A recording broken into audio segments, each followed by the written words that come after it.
Hello বন্ধুরা, welcome to my YouTube channel blogger Priyanka. একটু সাজগুজি করে ক্যান্টিন থেকে চা খেয়ে আজকে আমরা বেরিয়ে যাচ্ছি মুভি দেখতে। অফিস থেকে আমরা কয়েকটা ফ্রি অফ কস্টের টিকিট পেয়েছিলাম, তো সেই টিকিট নিয়ে চলে আসলাম কোথায়, সিটি সেন্টার 1 আইনক্সে। আমরা আজকে চুটিয়ে মজা করব। সঙ্গে আমাদের বন্ধুদেরও রয়েছে, তাদের সাথেও আমি তোমাদের আলাপ করাবো। দেখো সুমনা কি বলছে, দেখে নাও। সিটি সেন্টার 1 এ সিনেমা দেখতে ফ্রি অফ কস্টে সিনেমা ছাড়া যাবে না। যাই হোক, এটা শুনলাম যেটা ভালো। আর আমিও খুব আগ্রহী দেখার জন্য।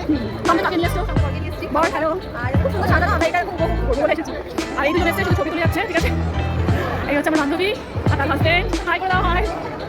সামনেই আসছে বড়দিন, তো সেই উপলক্ষে সিটি সেন্টার 1টা কিন্তু খুব সুন্দরভাবে ডেকোরেট করা হয়েছে। সেখানে ছবি তুলবো না, এটা কি হতে পারে? এই আমাদের গ্রুপ ফটো। এবার আমরা ভেতরে যাচ্ছি। আমরা আজকে দেখতে এসেছি 12 ফেল IPS। খুব সুন্দর মুভিটা, শুনেছি তার ট্রেলারটাও খুব সুন্দর দেখলাম। চলো এবার দেখছি কি রয়েছে আমাদের জন্য ভেতরে।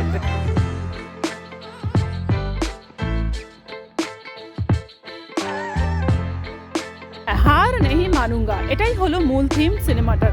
মূল বিষয়বস্তু এইটাই। সকলে বসে পড়েছে আর আমরা ভেতরে গিয়েও একটা সেলফি। 22:12 হয়ে গেছে, ঠিক আছে। এখন আমাদের সিনেমা শেষ হলো। কেমন লাগলো সিনেমা রিভিউটা? কি বলবো, অসাধারণ অসাধারণ সিনেমা। আপনারা আসুন, দেখুন। মানে একটা মোটিভেশন ফিল্ম এটা, মানে নিজেকে মোটিভেট করার জন্য এটা পারফেক্ট মুভি। দাদা কি বলছেন?